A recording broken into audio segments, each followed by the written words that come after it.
Jane Cleland here. The question is, what's the single most important thing to know about memoirs?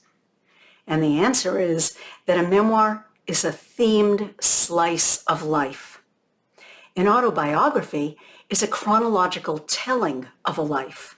That's very different than picking a theme. And the theme usually revolves around some transitional period or some major event, overcoming an obstacle, surviving the loss of whatever. These are major events in life that lead to profound thinking, revelations, and shared insights that other people may find helpful, interesting, relevant,